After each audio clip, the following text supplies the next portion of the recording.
Welcome back. There's a live look outside from the Oregon coast. That's our In It Spanish Head Resort Hotel camera in Lincoln City. Thanks for watching Afternoon Live. From sneaky bank fees to credit card interest, does it sometimes seem like your money just trickles away? Our next guest joins us with money hacks that will hopefully boost your budget and put more money in your pocket. We welcome the author of 101 Ways to Build Wealth, financial expert Annie Cole. Thank you so much for joining us. Yeah, so glad to be here. You have really easy and approachable things we can all do, like today, right? Absolutely. To make some big changes in our life. Okay, let's talk about ways to get free money, like those high-yield savings accounts I keep hearing about. Yes, this is something I love talking to people about because it really is so easy. Instead of keeping your money in a regular savings account, you can put it in a high-yield savings account. So your regular savings account is going to earn maybe 0.01 interest across the year.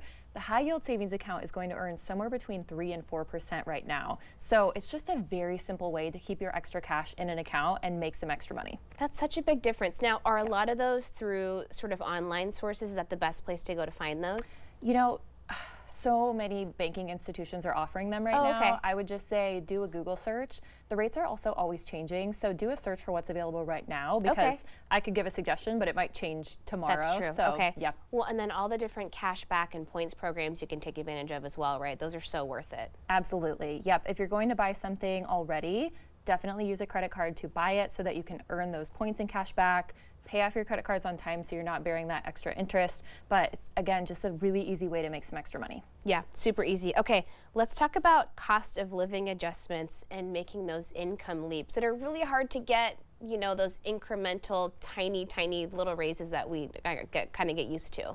Yeah, so one thing that I think a lot of folks don't think about is that on an annual basis, our inflation goes up by about 3%, meaning everything around us is getting more expensive. So if we aren't getting a 3% raise at work, we are actually falling behind in our ability to pay our bills. So research has shown that if you stay in the same job or stay with the same company, you might get a 2 to 3% annual COLA every year, which is a cost of living increase.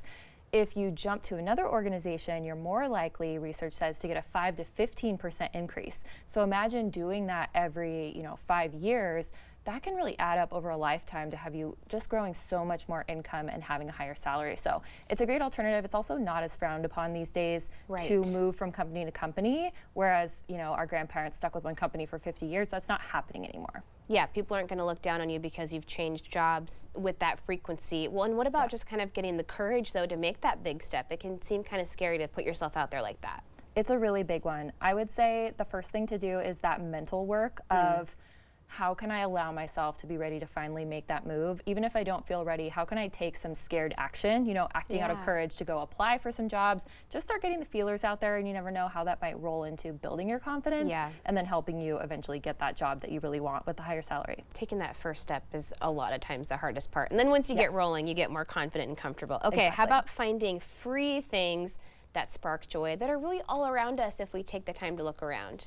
Yep, another one of my favorites. So one of the things that we should think about is that when we want to spend extra money, it's usually because we're trying to fill a need, right? So we feel like we want to have more fun, we want to feel like we're indulging, we're treating ourselves. So if our life already is full of things that really bring us joy, we're going to be less likely drawn to that need to want to go spend extra money. So if we build our life in a way that brings a lot of joy, and that's going to be a lot of reflective work of finding out what are my values, who do I want to spend time with, what do I want to spend my time doing, the more you can do that, which is completely free, the more you will avoid actually overspending on things that aren't going to bring long-term value anyway. Okay, and then just day to day, if you are looking for more of that entertainment or ways to fill your time, I mean, we live in such a beautiful outdoor space and lots of local free resources that we have too. Oh, so many things. I mean, my husband and I go for walks every single afternoon. We have the beautiful scenery around us while we're going for walks.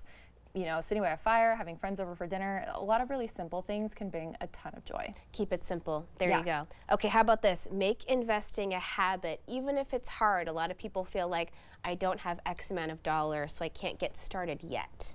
Yes. So investing, period, is really important because investing is the key to not only building wealth, multiplying your dollars, and being able to retire someday, which we all will need to have some sort of a nest egg there.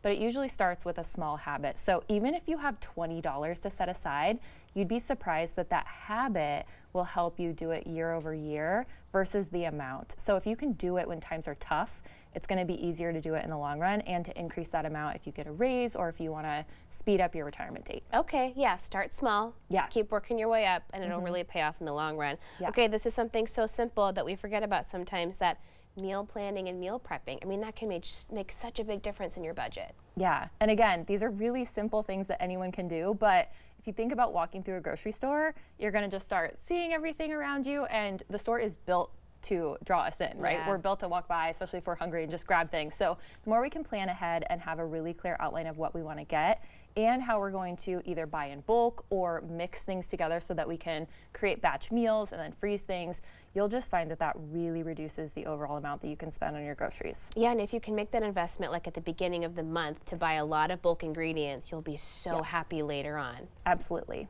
Yep. Okay, good stuff. We can do it.